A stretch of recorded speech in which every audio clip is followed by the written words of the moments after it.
Innal hamdalillah nahmaduhu wa nasta'inuhu wa nastaghfiruh wa na'udzu billahi min shururi anfusina wa min sayyiati a'malina.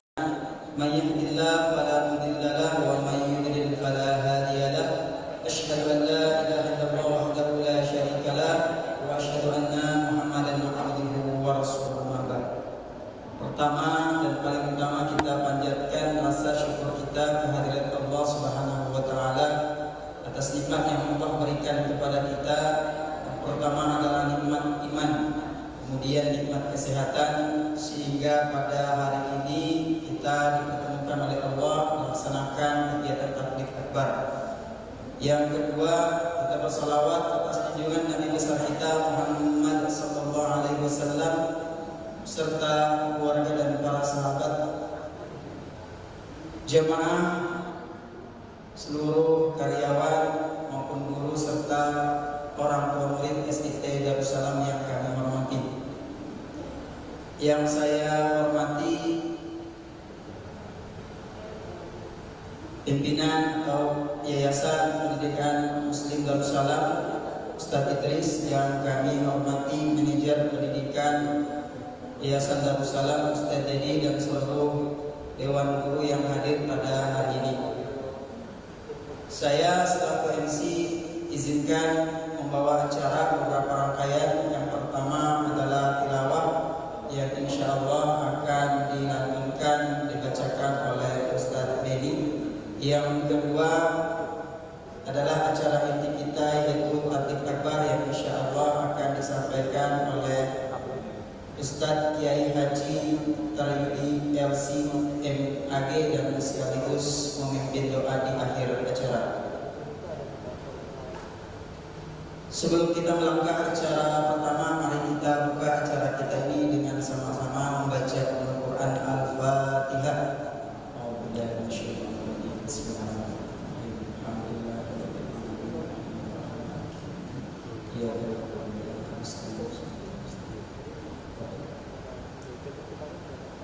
Melangkah acara selanjutnya adalah tilawah Al-Quran yang insya Allah hari ini akan dilantunkan oleh Ustadz Beni. Kepada Ustadz Beni kami persilakan.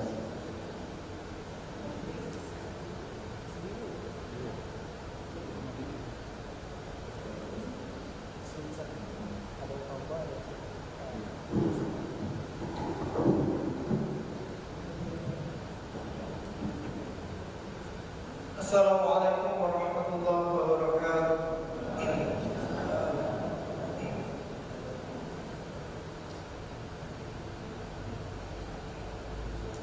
A'udzu billahi minasy syaithanir rajim. Bismillahirrahmanirrahim. Tabarakalladzi biyadihil mulku wa huwa ala kulli syai'in qadir. Alladzi khalaqal mauta wal hayata liyabluwakum ayyukum ahsanu amala wa huwal azizul ghafur. الذي خلق سبع سماوات طباقا ما ترى في خلق الرحمن من تفاوت فارجع البصر هل ترى من فطور ثم ارجع البصر كرتين إليك البصر خاسئا وهو حسير.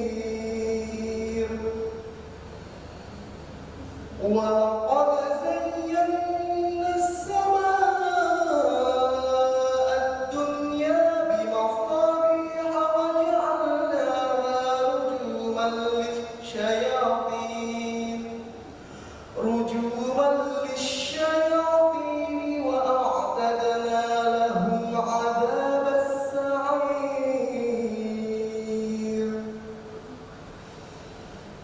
وللذين كفروا بربهم عذاب جهنم وبئس المصير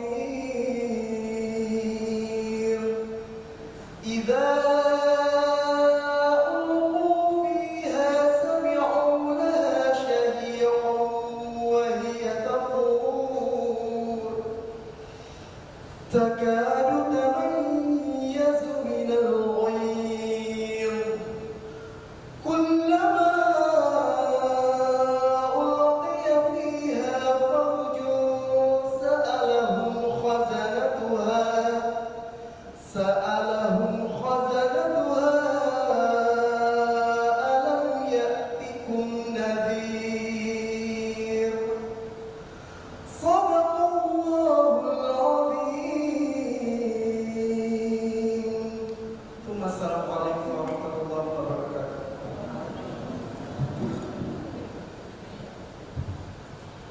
Maha benar Allah dalam segala firman-Nya. Terima kasih, syukur jazakallahu khair atas lantunan ayat Al-Quran yang telah dibawakan oleh Ustaz Dian. Kita melangkah ke acara selanjutnya sebelum masuk pada acara inti kita, yaitu sambutan dari Ketua YPMD Darussalam, yakni Ustaz Muhammad Idris. Pada beliau begini kami persilakan.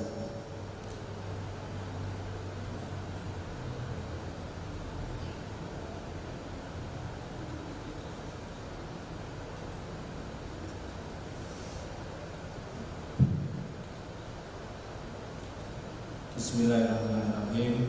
Assalamualaikum warahmatullahi wabarakatuh. Alhamdulillah, binikmatillah, la haula wala quwwata illa billah. Asyhadu an la ilaha illallah wahdahu la syarika lah, wa asyhadu anna Muhammadan abduhu wa rasuluh.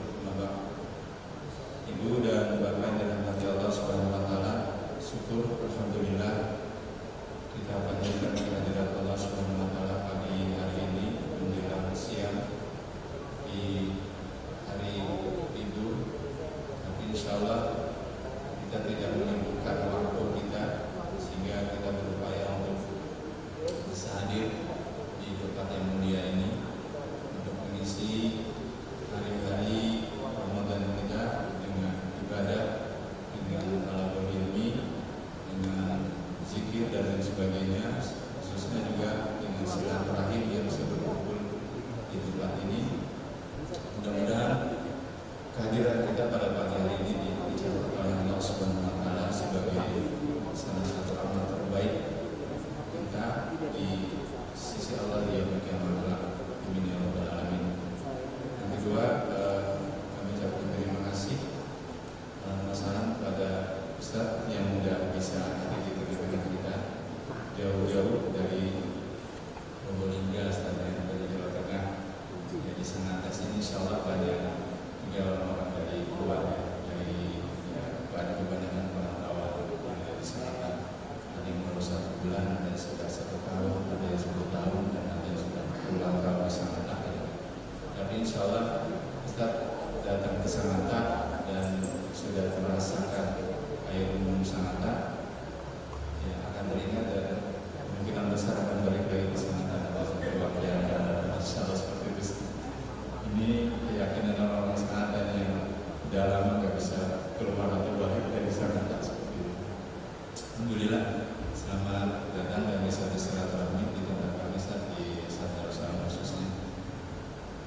Jemaah yang dirahmati Allah Subhanahu wa taala, ibu dan bapak sekalian, yang kedua berupa kita bersalawat kepada Rasulullah Muhammad SAW yang telah membawa umat ini dari tempat kegelapan ke cahaya terang-benderang.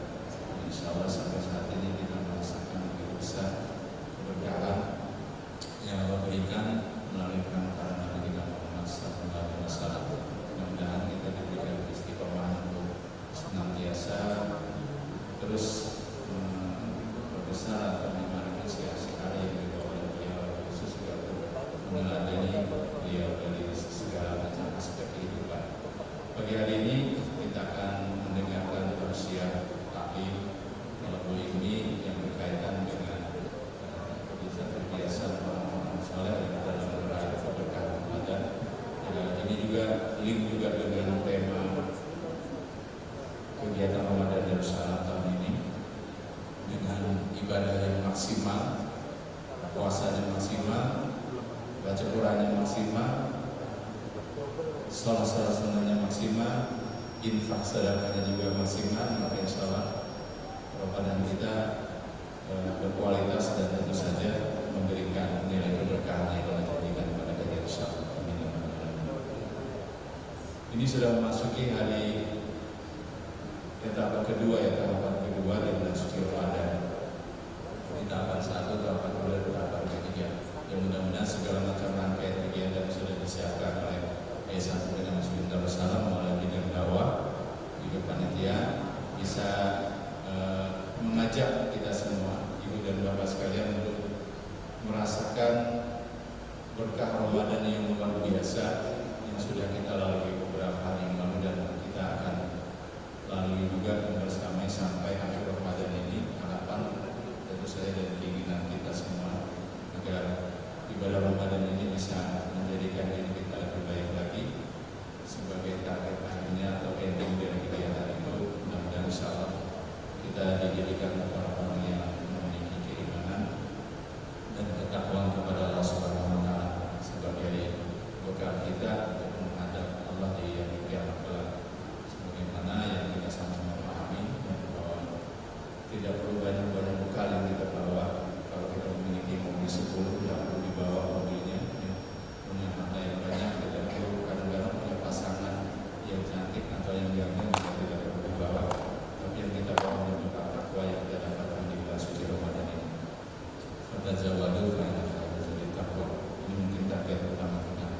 Dan kali ini yang bisa kami sampaikan, sekali lagi terima kasih atas kehadiran dan upaya kita semua bisa hadir di tempat ini untuk sama-sama mengikuti kegiatan taklim pada hari ini. Mudah-mudahan dicatat Allah Subhanahu wa taala sebagai amal baik kita semua. Amin ya rabbal alamin. Demikian yang bisa kami sampaikan. Wabillahi taufiq wal hidayah. Wassalamualaikum warahmatullahi wabarakatuh.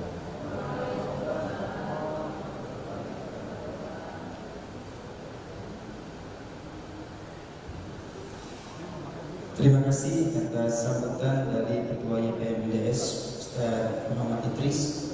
Kita melangkah acara selanjutnya adalah ceramah agama oleh Ustaz Kiai Haji Tarmidi LC MA dari Purbalingga, Jawa Tengah. Sebelum itu kami bacakan kurikulum kita beliau. Mohon izin Ustaz. Nama Kiai Haji Tarmidi LC MAG, alamat Wirasana, Kecamatan Purbalingga, Kabupaten Purbalingga, Jawa Tengah. Aktivitas pembina Ponpes Harapan Umat Purbalingga, Jawa Tengah. Kemudian Imam dan Khatib Masjid Agung Darussalam Purbalingga, Jawa Tengah. Adapun riwayat studi S1 Universitas Al-Azhar Khairul Sir dan S2 Universitas Islam Negeri Sunan Gunung Jati, Bandung. Demikian untuk kurikulum kita beliau, dan dengan ini kami persilahkan pada Ustadz Kiai Haji Tarmidi LC MA untuk menyampaikan materi dengan judul Tradisi Orang-orang Soleh Meraih Berkah di Bulan Ramadan. Dengan ini kami persilakan.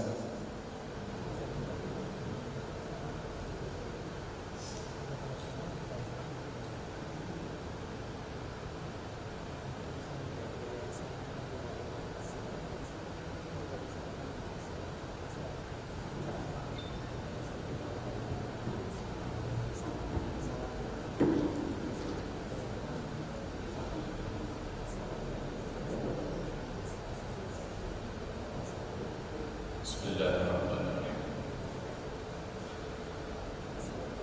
Assalamualaikum warahmatullahi wabarakatuh.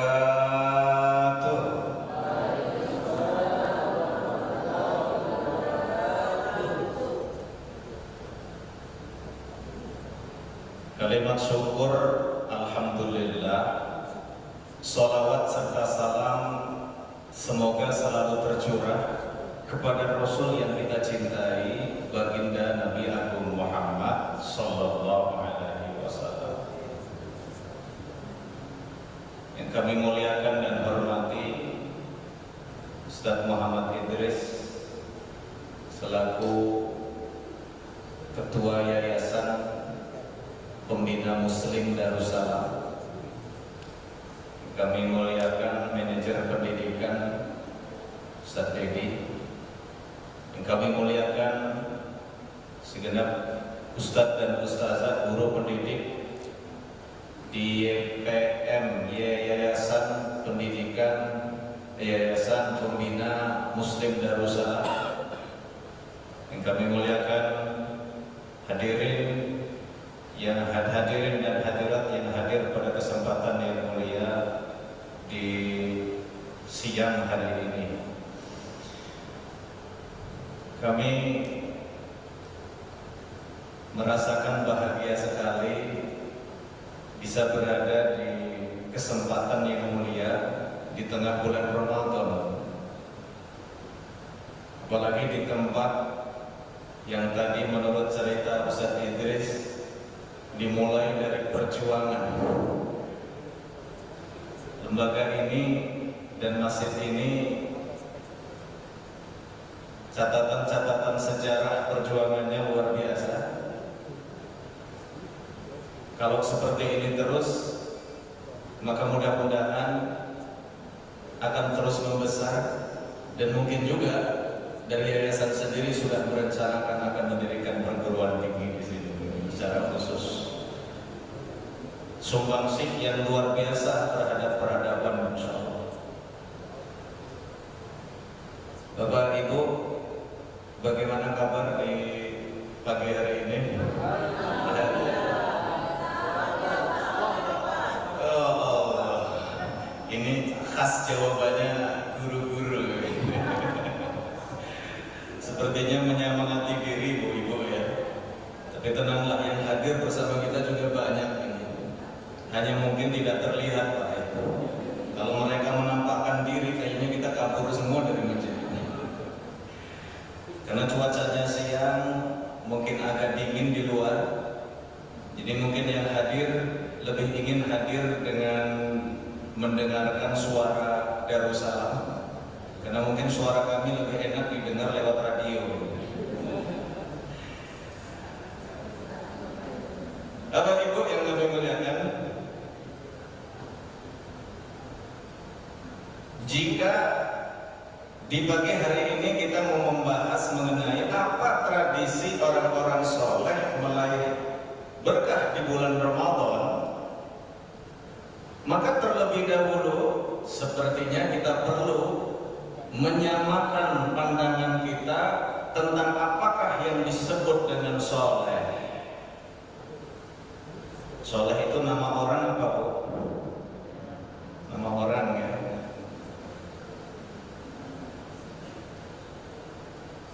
Dan juga di Purbalingga itu ada lembaga pendidikan hampir mirip dengan Darussalam, cuman kami adik.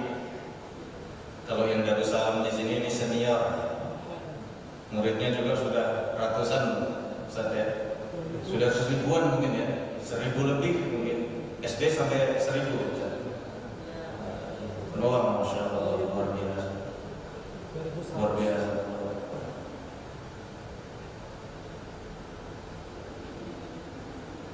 Kami ketika mewawancarai dan ngobrol dengan calon wali murid yang akan bersekolah di harapan umat, lalu kami singkat dengan Harum,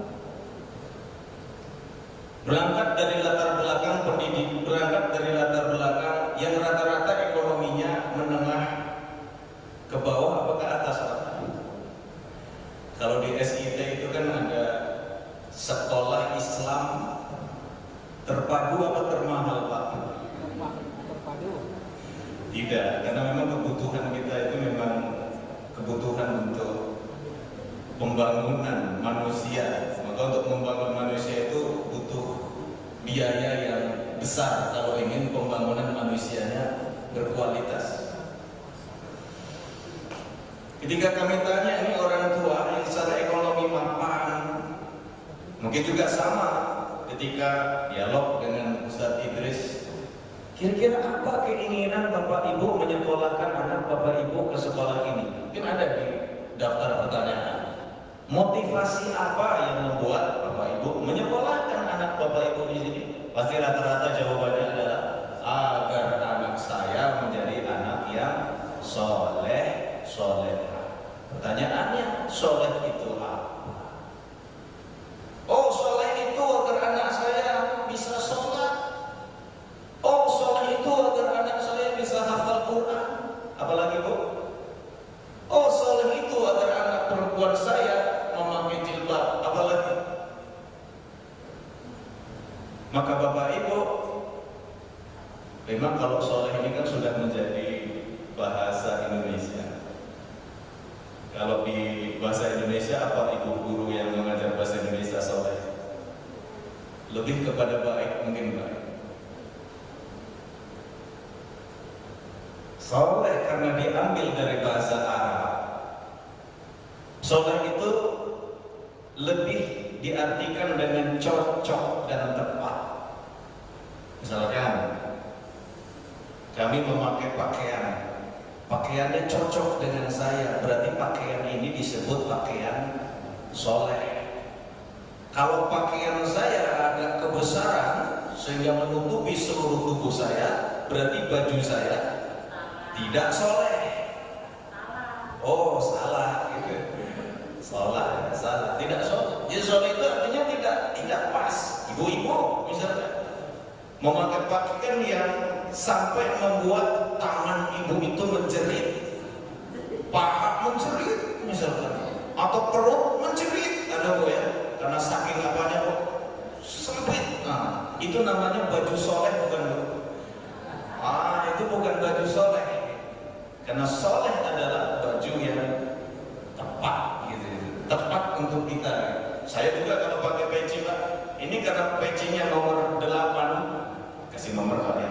Nggak ada maksud apa-apa, hanya ngasih nomor aja sebenarnya. Saya pakai peci nomor 8, soleh Pak, karena pas. Tapi kalau topinya peci ini saya buat nomor 10, tenggelam Pak sampai telinga. Jadi Bapak Ibu yang kami melihatkan soleh itu seperti itu. Tapi apakah makna soleh secara bahasa itu mewakili makna identik dari kata soleh? Tidak. Sehingga kita perlu penjelasan para ulama mengenai apakah yang dimaksud dengan soleh. Di dalam sebuah buku berjudul Ad-Durrun Naqi, penulisnya itu mendefinisikan apakah yang dimaksud dengan soleh. Kata beliau, soleh itu adalah huwa manusia. Jadi harus manusianya dulu. Nanti kalau kita ketemu ada kucing ya Bu ya, kucingnya kita sebut soleh, enggak. Jadi soleh itu adalah huwa manusia. Manusia yang bagaimana? Yang pertama, al-qaim bima alaihi min huquqillah. Manusianya ini menunaikan apa yang menjadi hak Allah bagi dirinya. Apa hak Allah yang ada pada kita Bu? Tidak boleh menyekutukan Allah. Maka kita hidup di negara yang insya Allah sudah agamis Pak. Negara Indonesia ini negara sekuler apa negara Islam? Bu, Indonesia ini negara Islam atau negara sekuler Bu? Islam coba. Salat diurus, enak kita ibadah. Haji ada kementerian khususnya. Puasa sampai Kementerian Agama pun menyempatkan waktu untuk melakukan sidang isbat. Apalagi Bapak Ibu, zakat. Negara juga punya Basnas, Badan Amil Zakat Nasional. Jadi seluruh rukun Islam ini semuanya ada di Indonesia. Bahkan yang kami tahu, satu-satunya negara yang punya kementerian agama itu cuma Indonesia. Jadi kan hebat negara kita ini, berketuhanan yang Maha Esa, berarti hak Allah yang ada pada kita itu sudah tertunaikan. Tinggal pelaksanaannya saja. Tapi ada teman saya yang bilang begini, tapi ada beberapa hal yang belum diterapkan sesuai dengan syariat Islam. Misalkan apa Bapak Ibu? Bidang ekonomi. Ekonomi itu kan masih ada sistem ribawi ya. Alhamdulillah ulama-ulama kita telah menginisiasi adanya ekonomi bersyariah. Makanya masyarakat boleh memilih, bisa mengambil pembiayaan di perbankan syariah yang tidak terkena dengan pembiayaan ribawi kan gitu. Cuman yang belum kan BPJS Pak ya. BPJS ini mudah-mudahan dengan presiden baru Pak ya, dengan suasana yang baru, mudah-mudahan keislaman kita di bidang ekonomi Bapak Ibu menjadi terwadahi dengan baik. Umat muslim diberi ruang untuk melaksanakan syariat Islam di bidang asuransi itu, terutama asuransi yang disebut dengan BPJS. Bapak Ibu, berarti yang dimaksud dengan soleh yang pertama adalah jika seorang manusia menunaikan apa yang menjadi hak Allah pada dirinya, maka orang itu disebut dengan soleh. Sholat, puasa, apalagi zakat, haji, hal-hal yang menjadi syariat Allah, hal-hal yang menjadi hubungan antara manusia dengan Allah ditunaikan dengan baik, maka itu disebut dengan separuh soleh. Apa Bu? Setengah soleh. Lalu setengah soleh yang berikutnya apa? Setengah soleh yang berikutnya adalah al-qaim bima alaihi min huquqil ibad, melaksanakan hak-hak yang ada pada sesama manusia. Kepada sesama manusia Bapak Ibu, jangankan kepada yang masih hidup, manusia yang sudah wafat pun kita tunaikan haknya kok. Diapakan Bu? Dimandikan mayit kan? Kita seluruhnya bakal mayit tidak Bapak Ibu? Makanya ada teman namanya camat Pak. Camat itu apa Pak? Calon nanti kita seluruhnya akan begitu. Kita punya hak. Orang yang wafat itu nanti haknya apa? Dimandikan. Setelah dimandikan,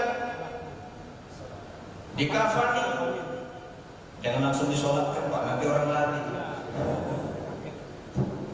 Dikafani, setelah dikafani, disolatkan, setelah disolatkan, dikuburkan. Kepada orang yang sudah wafat pun ternyata kita sebagai manusia memuliakan, bahkan Allah Subhanahu wa Ta'ala sudah menyebut walaqad karramna bani Adam, sesungguhnya kami telah memuliakan manusia, anak cucu Nabi Adam. Para ulama ahli fikih menyebut di antara bentuk Allah memuliakan manusia adalah jasad kita ketika roh sudah diangkat, tubuh kita tidak bernajis. Kalau hewan meninggal bernajis tidak boleh. Tergantung kan. Kalau yang disembelih insya Allah enggak kan. Kalau yang tidak disembelih kan. Apa Ibu? Kita itu tidak disebut sebagai bangkai. Maka orang yang menyentuh jenazah manusia tidak membatalkan sholatnya. Karena tubuh kita itu dimuliakan oleh Allah Subhanahu wa Ta'ala. Tapi ada di dunia ini manusia yang tidak dikubur, saking sombongnya dia kepada Allah Subhanahu wa Ta'ala. Siapa Bu? Dulu kami sekolah ke Mesir. Di Mesir itu ada sebuah kota namanya Ramses. Ramses itu nama lain dari Fir'aun. Fir'aun itu bahasa Mesir kunanya Parao. Fir'aun yang ke-12 itulah yang ditenggelamkan oleh Allah di Laut Merah, jasadnya diabadikan oleh Allah.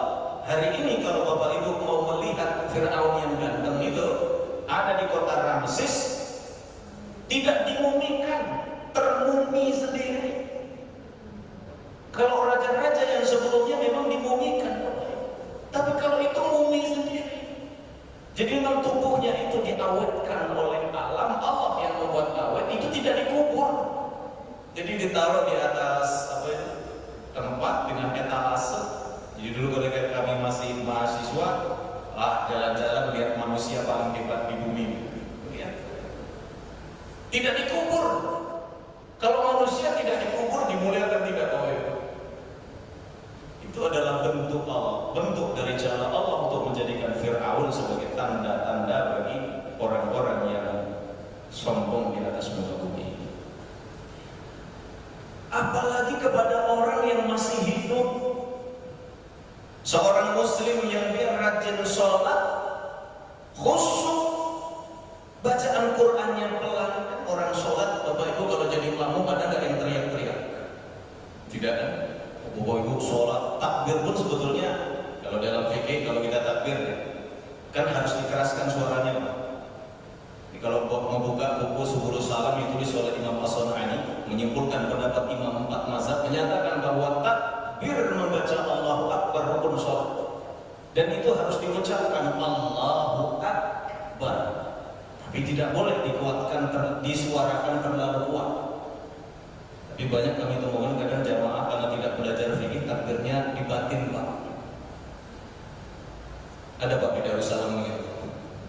Kalau tidak berarti harus belajar fikih. Takbir kan harus dikuatkan, Allahu Akbar. Tapi kan tidak boleh dikuatkan terlalu kuat ya Bu ya. So ibu-ibu di belakang imamnya takbir Allahu Akbar, terus ibu-ibu jerit di belakang Allahu Akbar. Bisa. Ibu-ibu nggak apa-apa, bapak-bapak misalkan di sini. Kalau beberapa orang itu karena suaranya kuat, dulu ketika kami sholat di Mesir itu, biasa Pak, orang Arab itu kalau takbir ya suaranya kuat, Allahu Akbar. Karena saya seketek mereka ya luar biasa juga itu kedengaran kanan kiri. Bapak Ibu, sholat yang kita lakukan dengan khidmat suara yang tenang itulah yang kita bawa keluar interaksi sholat kita dan interaksi kita dengan orang lain. Kita dengan orang lain santun, memperbanyak senyum. Senyum tidak dibawa. Kalau ibu-ibu sih enggak. Kalau ibu-ibu sesama ibu-ibu. Kalau ibu-ibu keluar dari masjid senyum-senyum ke semua orang buatnya. Bapak-bapak, artinya ibadah yang kita miliki ini, ibadah yang kita laksanakan ini harus berefek terhadap akhlak terpuji kita di lingkungan sosial kita. Itulah baru yang disebut sebagai orang soleh. Seimbang antara dia hubungannya dengan Allah, baik pula hubungannya dengan manusia. Jadi kalau kita simpulkan secara sederhana, siapa itu orang soleh? Al-qa'im bima alaihi min huquqillah, baik hubungannya dengan Allah. Al-qa'im bima alaihi min huquqil ibad, baik hubungannya dengan sesama manusia. Bapak Ibu, kalau ada manusia yang seperti ini hidup di dunia bahagia enggak Bapak Ibu? Terjamin rezekinya, bukan hanya terjamin rezekinya, terjamin keberkahannya. Usianya berkah, aktivitasnya berkah, keluarganya berkah, hartanya berkah, semua yang dilakukan berkah. Jadi kalau kita rajin ibadah, tidak boleh mesem terus Pak ya. Maksudnya kalau na'udzubillah min dzalik, kalau ada orang sholat tapi setelah selesai sholat justru malah menyakiti saudaranya yang lain, insya Allah kita tidak seperti itu. Baik Bapak Ibu yang dimuliakan oleh Allah, itu yang kita definisikan tentang apa yang disebut sebagai sholat. Lalu apakah yang disebut dengan berkah? Karena judul materi kita tradisi orang-orang soleh meraih berkah. Apakah yang dimaksud dengan berkah? Berkah, dulu kami mendapat ceramah dari Dr. Muslih Abdul Karim, pengasuh pondok pesantren Baitul Quran di Depok yang sekarang punya cabang banyak banget. Ada di Purwokerto, ada di Sragen dan beberapa tempat yang lain. Datang ke Purwokerto di tempat kami, beliau menyampaikan bahwa soleh itu ada 3, bahwa barokah itu ada 3. Nanti kami tambahkan 1. Karena dapat langsung dari beliau setelah kami lihat, oh iya benar. Apa yang dimaksud dengan soleh? Oh, yang dimaksud dengan soleh yang pertama, yang dimaksud dengan berkah yang pertama itu disebut dengan ziyadah. Ziyadah itu artinya bertambah. Kalau kami orang Jawa, berkah itu sudah menjadi nama untuk suatu pemberian. Kalau di sini mungkin nggak ada ya. Kalau di sana ada istilahnya berkat. Jadi kalau kita menghadiri undangan, pengajian atau selamatan, nanti ada yang makanan dimakan di tempat, ada makanan yang kita bawa pulang. Biasanya dibungkus apa Pak? Kresek. Saya nggak tahu kalau di Sangatta, tapi kalau di Sangatta ada orang Jawa seperti ini ya masih dibawa adat itu. Namanya berkat. Berkat itu bukan bahasa Jawa. Berkat itu bahasa Arab. Karena berasal dari kata berbarokah, itu untuk satu. Kalau barokahnya banyak namanya barokat. Tapi orang Jawa kita orang Indonesia seneng menyingkat-nyingkat Pak. Yang barokat jadi berkat. Sama kemarin kami sampaikan di mana di apa? Stiper itu kami sampaikan bahwa di orang Arab itu ketika dia memanggil seorang perempuan yang terhormat, mereka akan memanggilnya dengan sayyidati. Sayyidah artinya nyonya yang terhormat, ti artinya nyonyaku yang terhormat. Datang orang Indonesia disingkat Pak jadi apa? Siti. Jadi dulu dikira Siti itu tanah Pak. Karena Siti itu ada bahasa Jawanya. Coba Siti Aminah tanah nggak pas. Siti Aisyah tanahnya Aisyah nggak pas. Itu karena orang kita Pak Indonesia.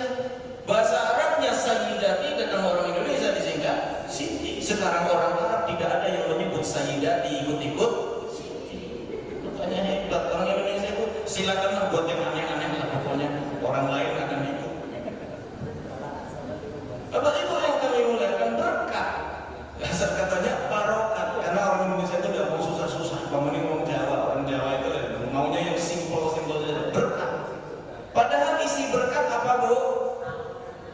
Nah, kalau kami orang Jawa namanya sega, nasi, tempe, ya Bu ya, tahu, apa lagi Bu? Yang kayak gitu. Nah, apakah itu namanya berkat? Nasinya kok bukan berkat? Nasi isinya, tapi kenapa dinamakan berkat? Doa. Jangan-jangan yang menamakan kresek itu isinya berkat itu adalah para ulama kita. Yang ulama kita itu hebat. Kami orang Jawa itu, yang orang Jawa ada Bu ya di sini ya. Mohon maaf yang syukur bukan maksudnya rata-rata ya. Bapak Ibu pernah mendengar istilah keluban? Keluban itu apa Bu? Bapak-bapak nggak tahu lah. Bu, keluban Bu? Sayur direbus, kemudian dikasih kelapa ya. Nah, terus dibulat-bulat. Bu, keluban itu berasal dari bahasa apa? Orang kira itu bahasa Jawa, bukan. Itu bahasa Arab. Waktu itu ceritanya begini, ada Pak Yai sedang dijamu oleh istrinya Bu Nyai karena bingung Bu Nyainya mau masak apa Pak. Akhirnya, sudahlah pokoknya semua sayur ditumpuk jadi satu. Setelah sayur-sayurnya direbus tumpuk jadi satu, biar agak ada seninya dikasih apa Bu? Kelapa, dikasih pedas-pedas sedikit, dibutek-butek gitu. Lalu begitu dihidangkan ke sang suami, Bu, makanan apa? Keluban gitu. Itu berasal dari kata qallaba yuqallib. Qulub. Qalbun itu kan artinya hati. Hati itu yang berbolak-balik.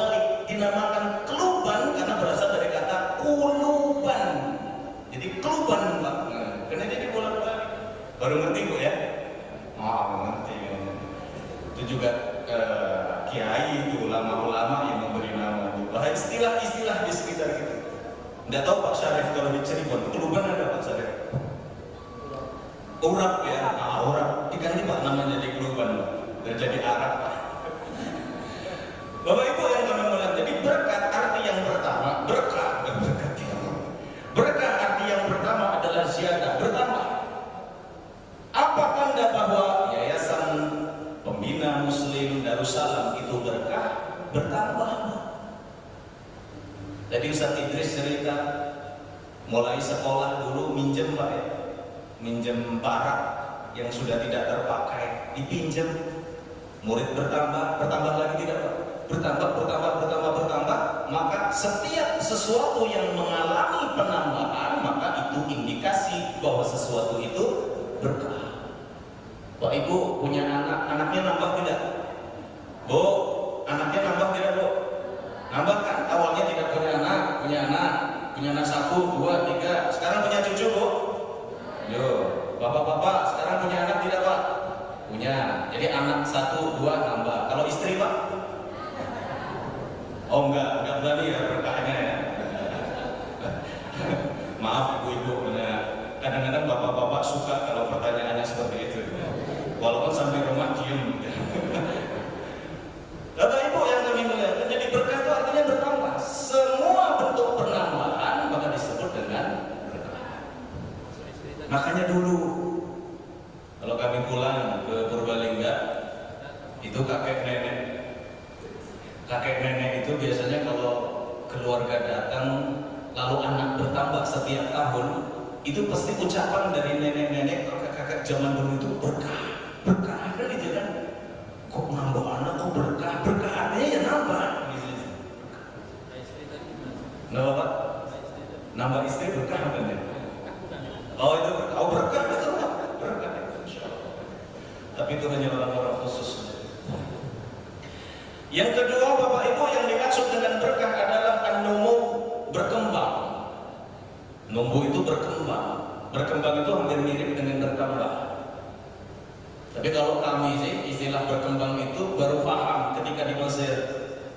Di Mesir waktu dulu kami sekolah, kami pulang itu tahun 2011, selesai S1 tahun 2008, berangkat tahun 2004. Kami melihat itu Mesir itu kalau yang belum menikah Pak, itu selangsing-langsingnya Ustaz Idris. Nanti begitu berkeluarga ini mengalami perkembangan yang besar. Tidak ke atas Bu perkembangannya Bu. Ke samping. Dan itu terjadi hampir mayoritas ibu-ibu, sedangkan bapak-bapaknya tetap seperti semula. Maka di Mesir itu saya pernah tanya kepada tukang jaga apartemen itu, saya tanya, Pak, kenapa istri-istri di Mesir itu kok rata-rata berkembang, sedangkan suaminya kok rata-rata konsisten begitu? Jarang yang nemu Pak. Mereka bilang tanda suksesnya suami adalah berkembangnya istri. Jadi kalau istrinya semakin berkembang itu tandanya suaminya sukses.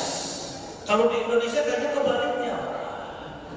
Kalau di Indonesia yang berkembang siapa Pak? Ini kalau berkembang dua-duanya ya alhamdulillah. Lah itu maksudnya ibu-ibu. Jadi oh iya, itulah yang disebut dengan berkah itu Bapak Ibu. Bapak Ibu yang kami muliakan. Yang ketiga, yang dimaksud dengan berkah itu adalah al-khairul mustaqir. Khair itu artinya kebaikan, mustaqir itu artinya tetap. Misalkan di bulan Ramadan, ibu-ibu, bapak-bapak, insya Allah kami yakin baca Qurannya 1 juz per hari. Ibu-ibu berapa juz per hari Bu? Karena ibu-ibu ini bekerja keras Pak, multitasking. Sambil masak pun bisa baca Quran. Kalau bapak-bapak akan bisa? Nggak bisa. Ibu-ibu ini di satu waktu bisa mengerjakan mungkin 10 sampai 15 aktivitas Bu ya. Tapi semua dilakukan dengan profesional. Ibu-ibu di bulan Ramadan 1 hari bisa 1 juz Bu ya. Ibu 1 hari berapa juz Bu? Juz mangga apa juz buah? 1 juz Al-Quran selesai. Kalau ini disebut amal yang berkah, setelah Ramadan yang 1 juz itu tetap berlanjut. Itu disebut al-khairun mustaqim. Misalkan ibu, bapak-bapak, kita ingin melihat hidup kita berkah atau tidak. Lihatlah kebaikan yang kita lakukan selama ini, itu kebaikan yang kontinu tidak. Misalkan setiap hari kita usahakan sholat subuh di masjid, dan itu kita lakukan sudah sejak muda dulu sampai hari ini, maka amalan itu disebut sebagai berkah. Karena kebaikannya tetap. Setiap hari Jumat, ibu-ibu, bapak-bapak, kita sedekah, misalkan mengalokasikan dana, atau setiap gajian. Kalau sini gajiannya pertengahan bulan, akhir bulan, atau awal bulan? Saat itu awal bulan. Kalau di lembaga kami Harum, Pak, itu gajiannya setiap tanggal 15. Jadi ketika orang sudah mulai menipis, kami baru gajian, Pak.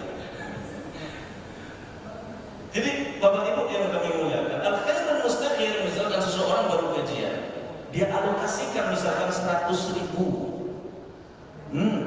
dia berikan ke anak yatim setiap gajian gitu.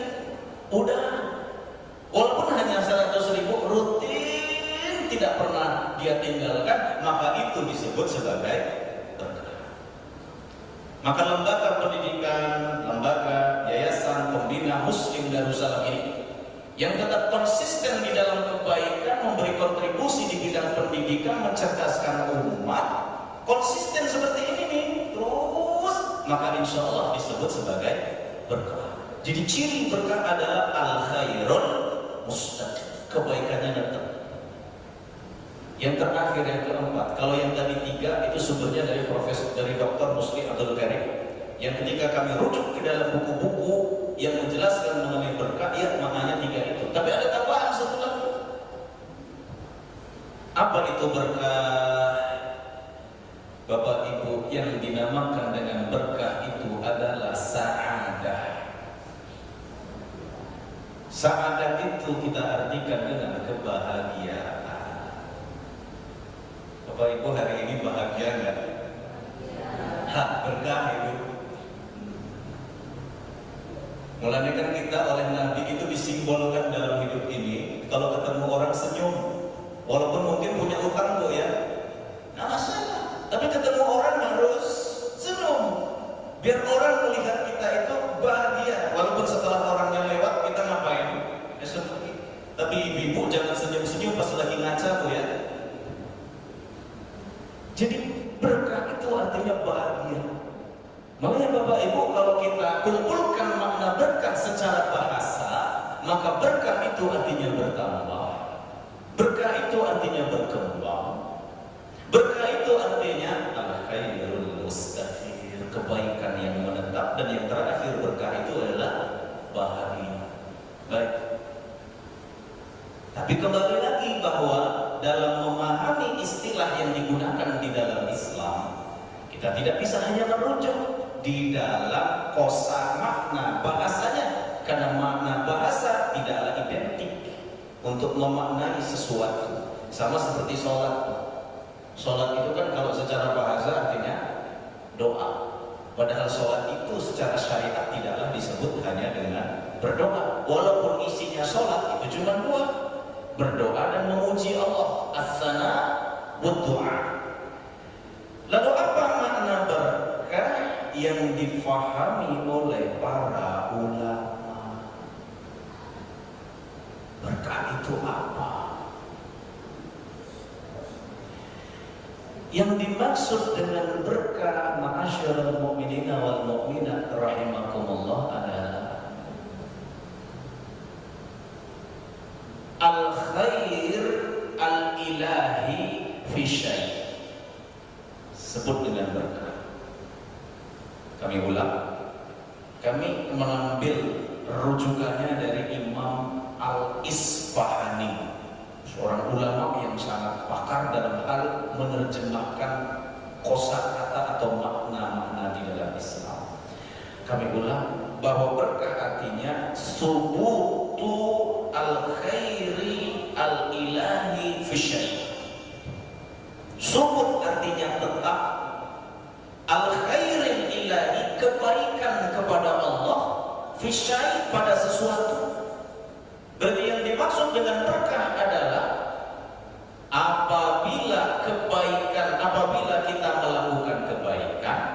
Kebaikan yang kita lakukan membawa kita taat kepada Allah, dan itu dilakukan secara terus-menerus. Contoh, Masjid Darussalam. Dulu cerita, tadi dapat cerita dari Ustaz Muhammad Idris. Ini dulu musola kecil, Ustaz. Mungkin barak Pak ya, model seperti barak atau memang musola, Ustaz. Musola kecil. Saya tidak tahu berapa luasnya musolanya. Kalau kita lihat sejarah Masjid Nabawi di zaman baginda Nabi Agung Muhammad SAW juga kan kecil Bapak Ibu dulu. Kemudian sekarang membesar. Yang dimaksud dengan berkah adalah apabila sesuatu, contoh masjid ini, apakah masjid ini digunakan untuk membawa kepada ketaatan? Iya, karena di dalamnya digunakan untuk sholat, untuk memperdalam Islam, menjadi sarana seseorang untuk insaf dan kontemplasi, dan itu dilakukan secara terus-menerus, maka Masjid Darussalam ini disebut sebagai tempat yang berkah. Bapak Ibu yang kami muliakan, di dalam Al-Quran itu ada dua tempat yang disebut dengan berkah. Pertama adalah Mekah. Mekah itu kan langsung disebut bibak kata mubarakan. Mekah sebagai tempat yang berkah. Karena siapapun orang kalau sudah berada di kota Mekah, itu suasananya pasti suasana ibadah pasti. Jadi ciri-ciri sesuatu itu membawa berkah adalah di mana sesuatu itu kalau kita miliki, keinginan kita itu dekat kepada Allah. Kita punya rumah, rumahnya lebih dekat untuk ibadah apa buat yang lain? Ibadah, kan tidur juga ibadah Pak, apalagi di bulan Ramadan kan. Bapak Ibu yang kami muliakan, itu pembahasan yang kedua. Pembahasan yang ketiga kepada persoalan mengenai apa tradisinya orang-orang soleh meraih berkah di bulan Ramadan. Apakah Ramadan ini berkah? Sudah pasti Ramadan ini berkah. Kadang-kadang alam pun bisa kita rasakan Bapak Ibu. Kami di Purbalingga dan pertama juga sampai di Sanata ini. Kadang-kadang cuaca di bulan Ramadan itu beda dengan cuaca di luar bulan Ramadan. Benar nggak Bapak Ibu? Kalau di bulan Ramadan ngantuknya luar biasa kan? Enak kan? Emang ya panas, tapi panasnya gimana Pak? Ya panas-panas begini. Suasananya itu tetap enak. Tapi nanti begitu Ramadan sudah lewat, kembali lagi di Sanata. Sanata memang sepertinya nggak terlalu panas Pak Sanata ya. Gak kok ketawa kok. Enggak. Sanata itu belum terlalu panas. Bu, kami pernah tinggal di Mesir itu 7 tahun, mengalami musim yang disebut dengan musim as-saif. Kan dalam Al-Quran itu ada musim apa Bapak Ibu? As-syita itu musim dingin, saif itu musim panas. Nanti ada Rabi' itu musim semi, nanti ada musim gugur, musim panas Bapak Ibu. Allah, matahari itu seakan-akan membakar ini ubun-ubun kita. Sampai kami punya teman yaitu orang dari Jawa Tengah, nggak kuat dia Pak keluar sholat subuh, keluar darah dari hidungnya, saking panasnya. Nah ini kan wajar kenapa saudara-saudara kita yang tinggal di benua hitam, maka kulitnya rata-rata warna apa Bapak Ibu? Apakah disebut benua hitam karena orangnya rata-rata kulitnya hitam? Tidak, karena di dalam perut bumi benua Afrika itu tersimpan kekayaan alam yang luar biasa. Disebut sebagai benua hitam. Maksud kami Bapak Ibu, sepanas-panasnya Sanata, sepertinya nggak ada yang sampai warna kulitnya seperti jilbabnya ibu-ibu yang warna hitam. Ada Bu? Enggak. Jadi sebetulnya kita itu oleh orang-orang saya Pak, sebegini hitamnya. Begitu saya ketemu sama teman-teman saya yang asal Nigeria, itu saya jadi artis Pak. Padahal begitu saya pulang ke Indonesia, saya ireng hitam. Jadi ibu-ibu itu, kita itu tidak disebut hitam kulit kita Bu. Disebut apa Bu? Sawo manis atau sawo matang? Sawo matang juga boleh, sawo manis juga boleh. Karena kalau sawo yang disenangi manis, namanya sawo matang ya biasanya manis. Jadi sama aja deh. Ibu-ibu yang kami muliakan. Ya, Bapak Ibu, sekarang apa tradisinya orang-orang soleh di bulan Ramadan? Ini karena waktu kita sedikit lagi ya. Kan zuhur jam berapa? 12.20 ya. Berarti jam 12 sudah selesai ya Bapak Ibu ya? Cukup ya. Nah, barangkali nanti Bapak Ibu ada biasa hari Sabtu, hari Minggu ada kondangan pernikahan. Oh nggak ada ya, puasa ya. Saya kira ada kondangan. Biasanya begitu. Sampai jam 12 saja. Berarti baik. Tradisi yang pertama Bapak Ibu, tradisinya orang soleh di bulan Ramadan adalah al-ijtihad fi qiraatil Quran. Mereka itu bersungguh-sungguh. Apa yang dimaksud dengan ijtihad? Ijtihad itu diambil dari kata juhdu. Juhdu artinya budl. Juhdu artinya itu mengeluarkan seluruh kemampuan yang kita miliki. Misalkan Bapak Ibu untuk mengukur juhdu itu, misalkan Pak Syarif kalau ngangkat beras paling kuat berapa kilo Pak Syarif? Pak Syarif kayaknya potongan Pak Syarif ini 100 kilo kuat katanya. Karungnya aja. Misalkan Bapak Ibu ngangkat beras, bapak-bapak yang 25 kilo masih enteng, 50 kilo ya bisa 50 kilo, 100 kilo bisa keangkat, tapi habis itu apa Pak? Lah yang namanya juhdun, mujahadah atau ijtihad itu seperti itu. Kita mengeluarkan batas kemampuan kita yang paling akhir untuk menyelesaikan sesuatu, itu disebut dengan ijtihad. Beras 25 kilo apa? Bapak dia hanya apalagi hanya sekitar 1 kilo Pak, 100 kilo pun diangkat Pak. Bapak Ibu, nah para ulama orang soleh sebelum kita dalam rangka meraih berkah di bulan Ramadan, yang mereka lakukan adalah berijtihad, bermujahadah fi qiraatil Quran, untuk membaca Al-Quran. Masya Allah, seperti apa mereka membaca Quran? Ijtihadnya itu ada dua. Ijtihad yang pertama fil iktsar, dengan memperbanyak bacaannya. Contoh Imam Syafi'i rahimahullah, beliau itu setiap sholat zuhur pasti khatam Al-Quran 1 kali di luar waktu sholat. Demikian juga Imam Al-Bukhari, sahabat Nabi yang sangat terkemuka, Imam Utsman bin Affan juga menyelesaikan setiap hari. Yang sangat sering kita ulang-ulang adalah gurunya Imam Syafi'i. Siapa Bapak Ibu? Imam Malik bin Anas. Imam Malik itu khusus di bulan Ramadan dia tinggalkan majelis ilmu seperti ini Pak. Berarti nanti tahun depan sudah tidak ada lagi majelis ilmu. Kalau ikut Imam Malik, ditinggalkan itu majelis ilmunya, nggak mau beliau isi pengajian Pak, nggak mau ngisi tabligh akbar, nggak mau. Apa yang dilakukan oleh Imam Malik? Beliau gunakan waktu khusus selama Ramadan ini hanya membaca Quran bil mushaf, dengan melihat mushaf.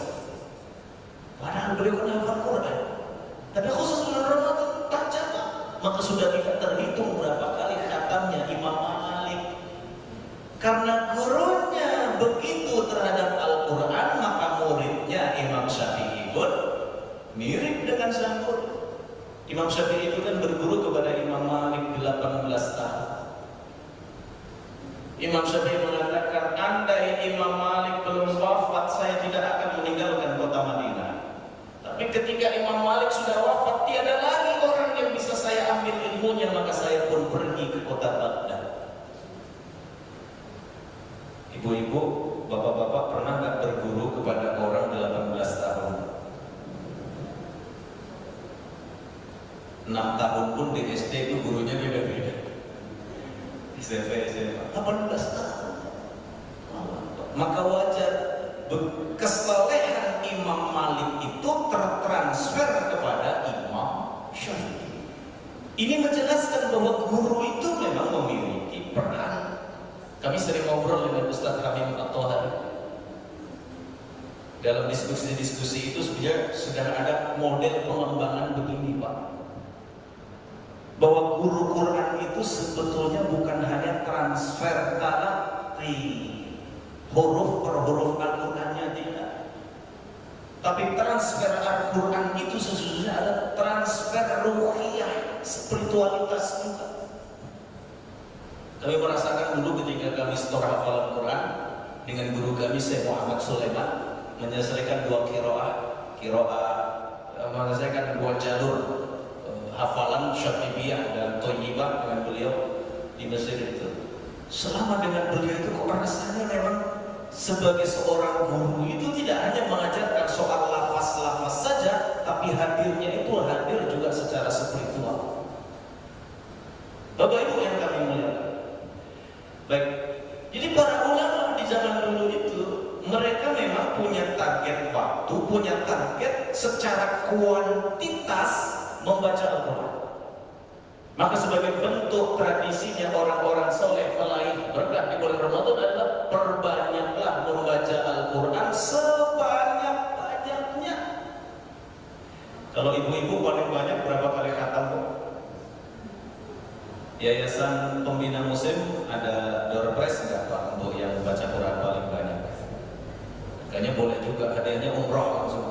Wah, kayaknya langsung semangat gitu. Nanti sistem dan mekanismenya diserahkan kepada Pak Dedi. Bapak Ibu yang kami muliakan, Allahu Akbar. Begitu para ulama. Tapi memang ada persoalan yang disampaikan oleh para ulama. Bukankah Nabi itu melarang seseorang membaca dan mengkhatamkan Quran kurang dari 3 hari? Ada ya Pak ya? Seseorang pun tidak boleh lewat lebih daripada 3 bulan tidak khatam Al-Quran baca. Jadi waktu terpanjang seseorang disebut sebagai orang yang tidak meninggalkan Quran adalah kalau 3 bulan sekali dia khatam Quran. Sekurang-kurangnya paling cepat 3 hari. Loh, Imam Syafi'i kenapa sehari? Utsman kenapa sehari? Bagaimana jawaban para ulama? Bolehkah seperti itu? Ada jawabannya di dalam kitab yang ditulis oleh Imam Ibnu Rajab Al-Hambali.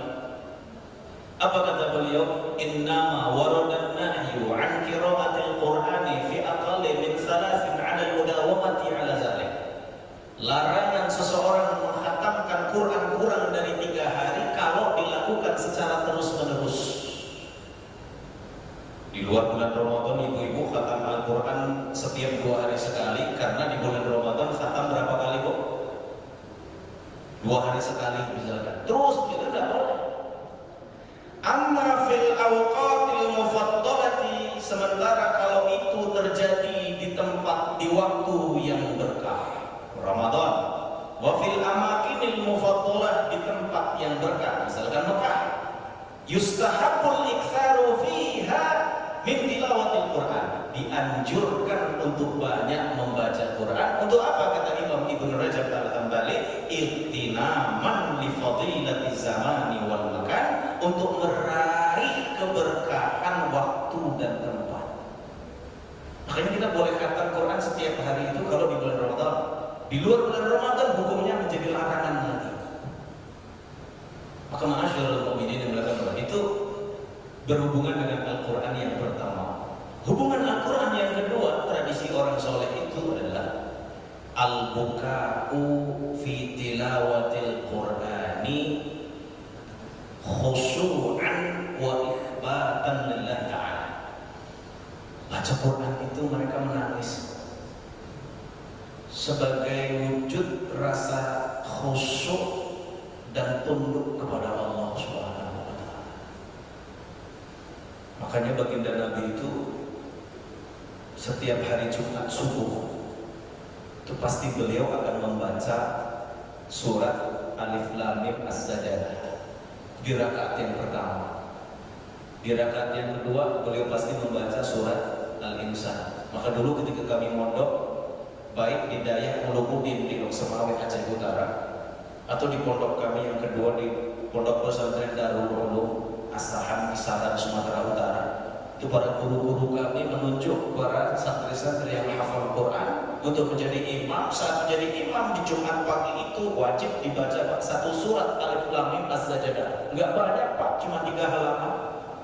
Insya Allah setelah ini di Masjid Darussalam mungkin juga sudah terbiasa begitu Pak ya. Jadi sholat subuh itu yang dibaca jangan Pak, jangan surat apa? Al-Ikhlas. Kasihan kalau surat Al-Ikhlas. Ada orang baru bangun tidur di azan ya Pak, Allahu Akbar, belum lagi mandi junub kan? Terus dia datang ke masjid sudah selesai Pak. Assalamualaikum, assalamualaikum. Nggak boleh, sholat subuh itu harus lama. Jadi kalau sholat subuh bacanya Alif Lam Mim Sajdah, ibu-ibu habis itu sholat lagi nggak di Darussalam? Habis itu kalau kami orang apa? Orang maning-maning ajak kayak kue.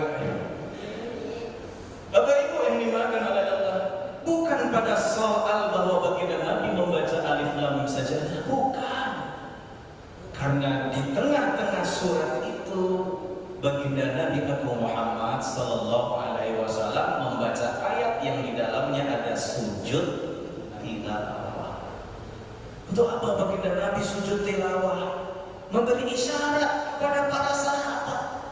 Ini Al-Quran bukan hanya untuk dibaca, tapi Al-Quran itu harus meras, menyerap, kita resapi maknanya. Karena nanti tanda-tanda akhir zaman apa itu Bapak Ibu? Tanda-tanda akhir zaman orang baca Quran itu cuma hanya di kerongkongan saja. Ini dadanya gak ikut. Nauzubillah min. Ada seorang sahabat Nabi namanya Ibnu Umar. Kami pernah baca kisahnya. Ketika mengasuh pengajian tafsir, ada kami pengajian tafsir Pokanan di Purbalingga, di sebuah masjid namanya Al-Falah dari tahun 2016 sampai hari ini Pak. Nyicil dari surat Al-Nas. Satu hari, satu pekan itu cuma 1 ayat ngajinya. Karena kami dulu di Mesir ngambil spesialisasi tafsir, maka itu saja diajarkan terus sampai sekarang juz 29. Di dalam salah satu riwayat disebut bahwa Imam Ibnu Umar itu ketika beliau sholat, sang imam membaca ayat yang di dalamnya ada siksa, ada azab, ada neraka. Apa yang dilakukan oleh Ibnu Umar? Menangis Pak. Lalu pingsan coba.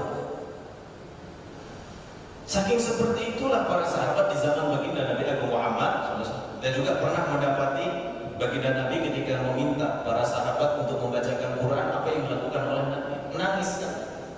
Makanya kita Bapak Ibu memang dianjurkan, kata Imam Al-Ghazali, kalau baca Quran itu menangis. Kalau tidak bisa menangis apa Bapak Ibu? Berusahalah menangis. Kalau tidak bisa menangis, pura-puralah menangis. Menangis. Kalau tidak bisa juga menangis, kata Imam Al-Ghazali, menangislah karena kamu tidak bisa menangis. Allahu Akbar. Ma'asyiral mu'minin yang dimuliakan oleh Allah Subhanahu wa taala. Bukan pada soal menangisnya, tapi pada soal meresapi tiap bacaan. Maka dulu ketika kami di Mesir itu dianjurkan oleh para guru kami, baca Al-Quran minimal seperti cara bacanya Imam Al-Busari. Bapak Ibu pernah dengar tilawahnya Imam Al-Busari? Mahmud Khalil Al-Busari, nanti bisa dilihat di YouTube. Itu ulama yang pertama kali merekamkan bacaan Quran. Dulu orang-orang ulama-ulama Saudi itu pada protes. Kenapa Al-Quran direkam? Bukankah itu apa-apa? Bid'ah. Tapi sekarang yang banyak merekam orang mana? Tidak peduli oleh ulama Al-Azhar, ulama dosen sudah wafat sekarang. Itu siapa yang tidak kenal di Mesir itu? Syekh Mahmud Khalil Al-Busari. Nah, bacaannya itu kan tenang sekali. Nah, memang bacaan Quran seharusnya adalah bacaan yang tenang. Kalau kita membaca Quran dengan tenang, insya Allah bisa dihayati. Itu tradisi yang pertama, ma'asyiral mu'minin yang dimuliakan oleh Allah Subhanahu wa taala. Yang kedua, al-ijtihadu fil qiyam. Bersungguh-sungguh di dalam melaksanakan sholat. Kami mengutip ada seorang ulama termasuk salafun saleh bernama Imam As-Sadiq bin Zaid. Beliau ini cerita di zaman sahabat dulu, sudah baginda Nabi sudah tidak ada Bapak Ibu. Beliau itu cerita begini, wa kana al-qari' yaqra'u bil mi'in. Imam kami itu membaca ayat-ayat yang jumlah ayatnya, membaca surat yang jumlah ayatnya itu 100 ayat. Berarti itu yang di atas juz 20 Pak ya. 21 ke atas ya. 21 ke atas sampai juz berapa Bu? Sampai juz 29 lah. Juz 9 itu sudah 30 ya, 28 ya. Terakhir. Bapak Ibu, imamnya membaca surat-surat yang mi'in, yang 100-an ayat. Hatta kunna nastamidu 'ala al-'asabi tulil qiyam. Sampai kami itu memegang tongkat karena saking lamanya imam membaca Al-Quran. Pada protes nggak Bapak Ibu? Nggak protes. Dan kata beliau, wa makanu yansharifuna illa 'indal fajar. Dan mereka tidak meninggalkan sholat di bulan Ramadan itu di malam hari kecuali sudah mendekati waktu sahur. Jadi tradisinya begitu Bapak Ibu. Contoh Bapak Ibu, kami ulang lagi, Imam Malik itu kan punya mazhab namanya Maliki. Di dalam mazhab Maliki sebagaimana disebut oleh Imam Ibnu Rushd Al-Hafidh di dalam kitab Bidayatul Mujtahid fi Nihayatil Muqtasid, itu diterangkan mengenai bilangan-bilangan rakaat sholat tarawih. Kalau di Darussalam berapa rakaat Bu?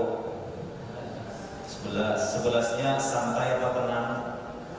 Tenang. Ustaz Mus'ab luar biasa. Saya termasuk orang yang senang menjadi makmumnya Ustaz Mus'ab. Bacaannya tenang.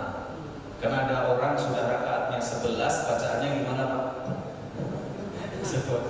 Namanya 11 rakaat itu tenang. Bagus Ustaz Mus'ab. Besok-besok ditambah lagi Ustaz. Jangan cuma segitu. 1 juz juga boleh Pak. Bapak Ibu yang kami muliakan, 11. Imam Ibnu Rushd Al-Hafidh boleh mengatakan ada bila Imam Malik beliau memiliki apa yang disebut dengan masadir ahkam fi mazhabi, sumber hukum di dalam mazhabnya. Apa sumber hukum di dalam mazhab Imam Malik? Af'alu ahli diyaril Madinatil Munawwarah, yaitu tradisi dan kebiasaannya para penduduk di kota suci Madinah. Bu, pernah dengar nggak orang Madinah sholat tarawihnya berapa rakaat dulu, bukan yang sekarang? Berapa rakaat Bu? Ya, bapak-bapak, mohon maaf Pak, pernah mendengar tidak Pak?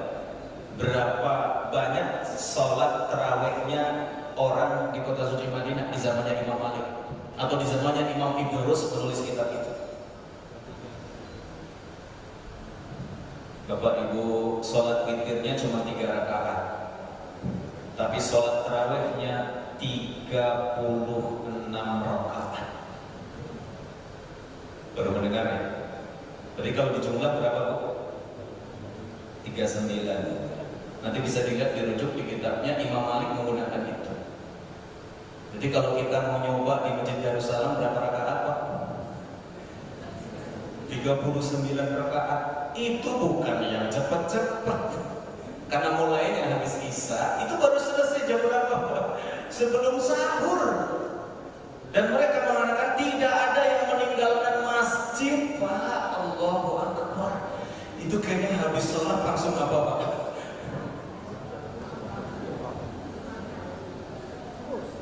Kami di Masjid Purbalingga, di Masjid Agung itu kalau ngimami tarawih itu sekarang sudah mulai banyak request. Tapi requestnya bukan dari anak muda, rata-rata dari para lansia. Ngomong ke kami, Ustaz, tadi Pak kemarin yang jadi imam Bapak itu baca Qur'annya panjang Ustaznya. Habis itu Ustaz jamaahnya itu pada sedih-sedih Ustaz. Kenapa? Panjang Ustaz. Tapi kemarinnya lagi Ustaz itu ada imam pas sholat tarawih yang dia baca itu ayatnya pendek-pendek Ustaz. Al-Ikhlas, Al-Kautsar, itu jamaahnya senang Ustaz. Itu ngomong ke saya ketika saya mau jadi imam. Itu kira-kira pesannya apa itu? Karena selama ini kalau saya jadi imam pasti saya baca itu ya kadang surat Maryam, Toha, Al-Hijr gitu, itu saya selesaiin gitu. Tapi mungkin karena tahu saya begitu makanya di request. Oke, Sebagai orang yang baik ya saya berbuat baik juga. Akhirnya rakaat pertama saya baca Pak Anas, rakaat kedua Al-Ikhlas, itu terus.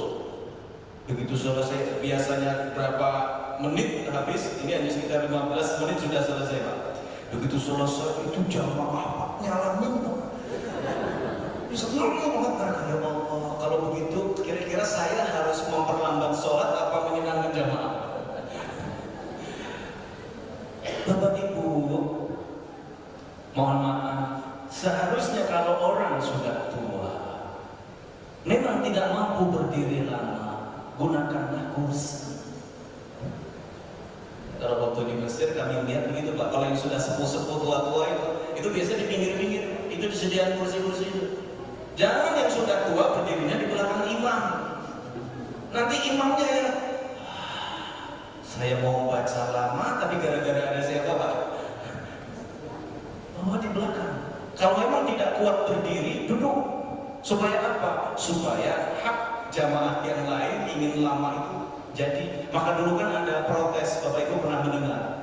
Suatu saat baginda Nabi Agung Muhammad SAW mengirim Syria. Syria itu ekspedisi khusus untuk suatu tugas khusus. Isinya cuma 11 orang, 1 komandan, 10 prajurit. Di dalam melaksanakan tugas, komandannya jadi imam. Karena memang komandan harus jadi imam. Selama dia sholat yang dia baca cuma surat Al-Ikhlas. 3 hari. Protes, Pak, Bu, jamaahnya protes. Yang 10 orang ini protes. Tidak protes kepada sahabat tadi, balik protes kepada, disampaikan kepada baginda Nabi Agung Muhammad. Ya Nabi, itu kemarin imam sholat kami. Masa sholat cuma Al-Ikhlas aja? Maksudnya apa Bapak Ibu? Kepingin sholat mereka itu sholat yang lama. Lalu dikonfirmasi ke imamnya tadi, Mas, kenapa kemarin jadi komandan, jadi imam bacanya cuma Al-Ikhlas kata Nabi? Kata sahabat tadi, ya Rasulullah, ini kan ceritanya masyhur. Apa jawaban sahabat tadi Bapak? Ya baginda Nabi, sebetulnya saya bisa membaca surat yang lain, tapi surat yang paling saya cintai itu surat Al-Ikhlas. Kenapa saya cinta dengan surat Al-Ikhlas ya Nabi? Karena di dalamnya disebut sifat-sifat Allah. Saya ingin mengulang sifat-sifat itu ya baginda Nabi. Oh kalau begitu alasanmu boleh, turun malaikat Jibril. Wahai Nabi, beri kabar gembira kepada sahabat tadi yang imami sholat hanya pakai surat Al-Ikhlas. Apa pesannya? Sampaikan pesan kepada dia bahwa Allah pun mencintainya. Jadi Bapak Ibu kalau sholat pakai surat apa? Boleh. Bapak Ibu yang kami muliakan. Jadi begitulah. Jadi para sahabat Nabi itu maksudnya bukan pada surat Al-Ikhlasnya, bukan. Karena itu manusia yang berbeda dari umumnya manusia pada waktu itu. Kami ketika belajar ilmu fikih itu ada istilah usul fikih yang disebut an-nadir la hukmah. Sesuatu yang jarang itu tidak dihukumi. Artinya seluruh sahabat Nabi itu kepingin sholatnya panjang. Kalau ada satu sahabat Nabi kepingin sholatnya pendek, itu tidak dihitung. Tapi kalau Bapak Ibu berdalil yang penting dilaksanakan oleh sahabat Nabi, sudah ada contohnya ya boleh juga, nggak apa-apa. Jadi kalau nanti sholat di Masjid Darussalam, udah aja nanti tarawih pesan sama Ustaz, nanti bacanya Al-Ikhlas seluruhnya. Kayaknya ibu-ibu senang banget ya di sini. Enggak kan? Karena kami lihat ini Darussalam ini kan tidak ada komplek perumahan Pak. Maksudnya tidak ada pemukiman. Jadi yang datang ke Masjid Al-Ikhlas ini adalah manusia-manusia militan. Makanya darkshocknya tuh kadang-kadang sampai 2 sampai 3 Pak ya. Sampai ini nggak ada penduduk yang tinggal di sini, tapi datang hanya ingin sholat di Darussalam. Itu berarti manusia-manusia terpilih ini, orang-orang militan. Karena orang-orang militan udah sekalian aja Pak. Jangan cuma 3 halaman, 1 juz sekalian, insya Allah tambah banyak yang datang nanti. Bapak Ibu yang dimuliakan oleh Allah. Kenapa para ulama, orang-orang soleh di zaman itu mereka sholatnya bisa lama? Karena bacaan Qur'annya itu lama. Dan tradisi ini yang kami pernah rasakan ketika tahun 2004 pertama sholat tarawih di Masjid As-Salam di samping tempat kami tinggal apartemen itu. Sholat Bapak Ibu, sholat tarawih itu 1 jam. Sholat tarawih itu kan dibaca 1 juz, tapi biasa tidak 1 juz, nanti 1 juz setengah Pak. Jadi kalau mulai sholatnya jam 8 itu baru selesai biasanya jam 10 atau setengah 11. Jadi awal kami sholat itu biasanya kekenyangan buka puasa. Tapi ternyata kekenyangan buka puasa di masjid itu siksaannya berat banget Pak. Karena sholat dalam keadaan ngantuk, mau jatuh terus itu, karena lama. Tapi orang-orang Mesir itu bahkan Masya Allah Bapak Ibu, itu sholat sampai di jalan Pak. Karena masjidnya penuh. Misalnya kalau ini Pak, Masjid Darussalam, itu lapangan udah penuh sampai keluar. Apalagi imamnya suaranya bagus, itu mereka kepingin lama-lama. Belum lagi kalau masuk pertengahan bulan Ramadan, 16 Ramadan ke atas, itu saya begitu selesai sholat jam 11 pulang ke rumah, itu jam 12 sudah dipanggil Pak sama teman-teman yang Mesir. Taryudi, insel, Taryudi turun. Apa yang turun? Yuk sholat qiyamul lail. Ternyata mulai sholat lagi Bu, itu jam 1 mulainya, kadang setengah 1. Baru selesai itu jam 3 Pak, kadang setengah 4, sahurnya jam 4. Itu dilakukan terus-menerus begitu. Ya Allah, ini kalau di Indonesia kayaknya yang ada cuma di Sanata Pak ya. Bapak Ibu yang kami muliakan, ini tradisi kedua. Yang terakhir Bapak Ibu, tradisi ketiga sebagai penutup pertemuan kita di siang hari ini. Tradisi yang ketiga adalah al-ijtihadu fis siyam, bersungguh-sungguh mereka di dalam melaksanakan puasa. Bagaimana cara puasanya para orang-orang soleh dalam meraih berkah di bulan Ramadan? Imam Abu Hamid Al-Ghazali beliau mengatakan puasa itu punya 2 adab. Yang pertama adab zahir, yang kedua adab batin. Apa itu adab zahir? Kata Imam Abu Hamid Al-Ghazali, kita tidak makan, kita tidak minum, kita tidak melakukan hubungan suami istri, itu disebut dengan adab zahir. Selesai. Atau tidak melakukan hal-hal yang membatalkan puasa. Apa yang membatalkan puasa? Misalkan kita nukil dalam kitab Nihayatul Zain fi Irsyadil Muqtadi'in yang ditulis oleh Syekh Nawawi Al-Bantani, tidak memasukkan sesuatu idkhalu 'ainin fil jawf, tidak memasukkan sesuatu ke dalam rongga tubuh. Rongga tubuh kita ada berapa Pak? Bingung? Ada 9 Pak ya? 9. 1, 2, 3, 4, 5, 6, 7, 8, 9. Memasukkan sesuatu di antara rongga itu batal puasa kita. Nah, itu disebut dengan adab zahir. Selesai. Sekarang adab batin. Apa itu adab batin? Tentu saja kita faham ma'asyiral mu'minin bahwa adab batin adalah apa yang disampaikan oleh baginda Nabi Agung Muhammad sallallahu alaihi wasallam, "Man lam yada' qaulal zur", siapa yang tidak meninggalkan perkataan dusta di bulan suci Ramadan, maka Allah tidak butuh, dia sudah menahan haus, dia sudah menahan lapar, dia sudah menahan menyalurkan syahwat. Maka para ulama mengatakan falyasum lisanak, maka puasakan lisanmu, wasam'ak pendengaranmu, wa basarak dan juga penglihatanmu, wa jami'a jawarih dan seluruh anggota tubuhmu puasa. Maka ma'asyiral mu'minin disebut dengan puasa batin. Kalau sudah demikian, maka kita akan memperoleh manfaat yang luar biasa dari ibadah yang kita laksanakan. Ma'asyiral mu'minin, sepertinya 3 itu saja karena sudah lewat 10 menit dari jam 12 yang sudah dialokasikan. Bapak Ibu, 3 ini saja Bu ya. Yang pertama adalah al-ijtihad fi qiraatil Quran, bersungguh-sungguh di dalam membaca Al-Quran. Al-ijtihadu fil qiyam, bersungguh-sungguh di dalam melaksanakan sholat.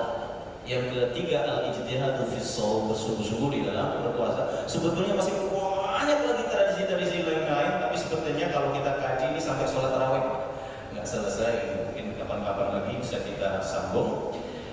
Kita tutup bersama-sama Bapak Ibu dengan munajat kehadirat Allah Subhanahu wa taala pada kesempatan siang hari ini. Mari bersama-sama kita beristighfar. Astaghfirullahaladzim. Astaghfirullah. alladzi la ilaha illa huwa al-hayyul qayyum. A'udzu billahi minasyaitonir rajim. Bismillahirrahmanirrahim. Alhamdulillahirabbil alamin wassalatu wassalamu ala asyrafil anbiya'i wal mursalin wa ala alihi wa sahbihi ajma'in. Allahumma shalli ala nabiyyina wa maulana Muhammad wa ala alihi wa sahbihi ajma'in. Ya Rabbana ighfir lana dzunubana wa dzunuba walidayna warhamhuma kama rabbayana shighara.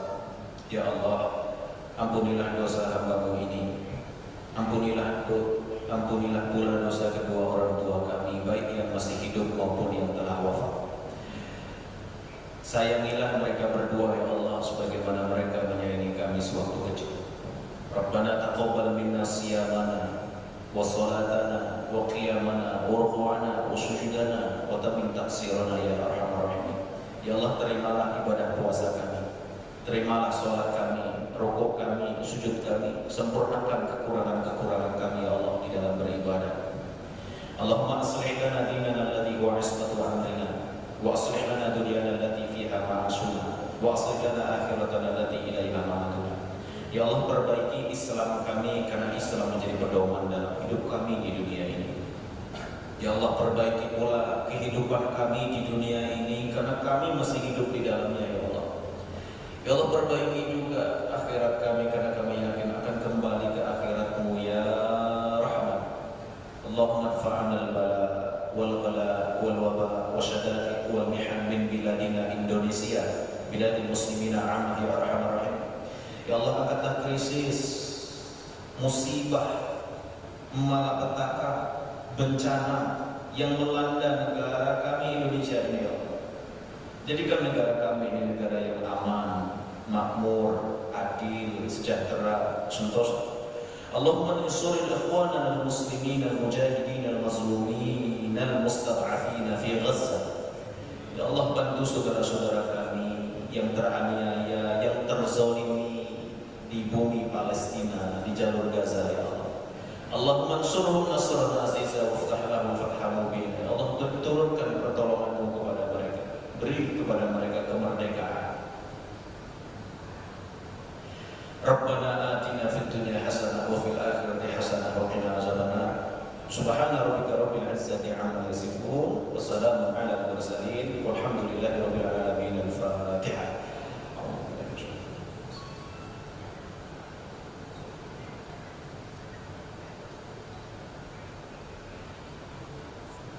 Demikian Bapak Ibu yang dapat kami sampaikan pada pertemuan yang mulia di siang hari ini. Kami tutup dengan pantun burung irian burung cendrawasih. Cukup sekian dan terima kasih. Billahi taufiq wal hidayah.